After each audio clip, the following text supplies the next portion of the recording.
Malta rnexxilha teleb pajjiżi ferm akbar minnha fejn tidħol il-kapaċità li tiżviluppa l-industriji tat-turiżmu u li vjaġġar. Dan joħroġ minn stħarriġ tal-Forum Ekonomiku Dinji. Fil-fatt Malta klassifikat qabel pajjiżi bħal huma l-Italja, il-Greċja, l-Polonja, l-Bulgarija, Ċipru u l-Estonja. L-Iżvizzera u l-Ġermanja baqgħu jżommu l-ewwel żewġ postijiet rispettivament kif kienu fl-2011, segwiti mill-Awstrija u l-Ingilterra. L-Istati Uniti klassifikat fis-sitt post. L-aħħar rapport li kien sar fl-2011, Malta kienet ikklassifikat fis-26 post u bekk ifisser li pajjiżna għamel qabża ta' żewġ postijiet b'indiċi ta' 4.92.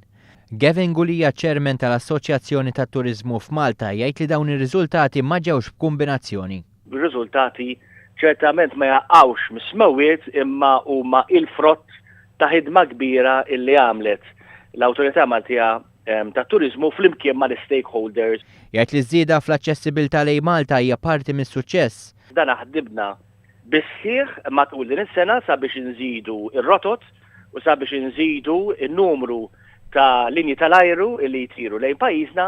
Dan ir-riżultat pożittiv jikkumplimenta oħrajn preċedenti bis-sena 2013 tkun l-aktar sena li fiha qatt waslu turisti f'Malta b'aktar minn 1.5 miljun turisti jaslu sa Novembru li għadda.